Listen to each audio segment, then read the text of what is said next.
6 గ్యారెంటీల్లో రెండింటిని వెంటనే అమలు చేయాలని రాష్ట్ర మంత్రివర్గం నిర్ణయించింది. ఆర్టీసీ బస్సుల్లో మహిళలకు ఉచిత రవాణా, ఆరోగ్యశ్రీ పరిమితి 10 లక్షలకు పెంపు హామీలను సోనియా గాంధీ జన్మదినం సందర్భంగా ప్రారంభించాలని తీర్మానించింది. రాష్ట్ర ఆర్థిక పరిస్థితి, ఆదాయ వ్యయాలపై శ్వేతపత్రం విడుదల చేయాలని అధికారులను ఆదేశించిన కేబినెట్ ఆర్థిక, విద్యుత్ పరిస్థితులపై ఆందోళన వ్యక్తం చేసింది. ఆ క్రమంలో ఉచిత ప్రయాణానికి సంబంధించిన మహాలక్ష్మి పథకం నిబంధనలపై జీవో విడుదలయ్యింది.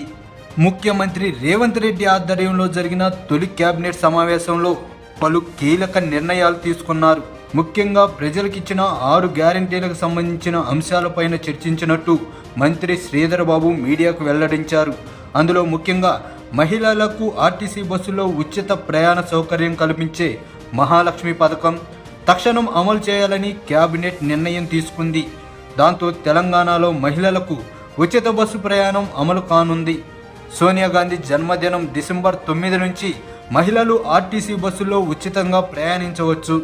ఆ క్రమంలో కేబినెట్ మీటింగ్ తర్వాత తెలంగాణ ఆర్టీసీ బస్సుల్లో మహిళలకు ఉచిత బస్సు ప్రయాణంపై మంత్రి పొన్నం ప్రభాకర్ కీలక ప్రకటన చేశారు. తెలంగాణ రాష్ట్రంలోని ప్రతి మహిళ రాష్ట్ర పరిధిలోని ఎక్కడి నుంచి ఎక్కడికైనా ఉచితంగా ప్రయాణం చేయవచ్చని చెప్పుకొచ్చారు. ఇందుకోసం మహిళలు కండక్టర్కు ఆధార్ కార్డు చూపించాల్సి ఉంటుందని వెల్లడించారు. ఆర్టీసీ బస్సుల్లో ఉచిత ప్రయాణంపై ఏదైనా సందేహాలుంటే త్వరలో సమీక్షించి అందులో మార్పులు చేర్పులు చేస్తామని చెప్పారు. అదేలాగా ఉంటే ఈ ఉచిత ప్రయాణం పల్లె వెలుగు ఎక్స్ప్రెస్ బస్సులకు మాత్రమే వర్తించనుంది. తెలంగాణ సరిహద్దుల వరకు మాత్రమే ఉచిత ప్రయాణం పరిమితమని ప్రభుత్వం జీవో విడుదల చేసింది. తెలంగాణ వాసులకే ఇది వర్తిస్తుందని, అన్ని వయసుల మహిళలు, ట్రాన్స్జెండర్లు పల్లె వెలుగు ఎక్స్ప్రెస్ బస్సుల్లో రాష్ట్రంలో ఎక్కడి నుంచి ఎక్కడికైనా ప్రయాణం చేయవచ్చు. అంటే ఇతర రాష్ట్రాలకు వెళ్లే బస్సులకు మహాలక్ష్మి పథకం వర్తించదన్నమాట.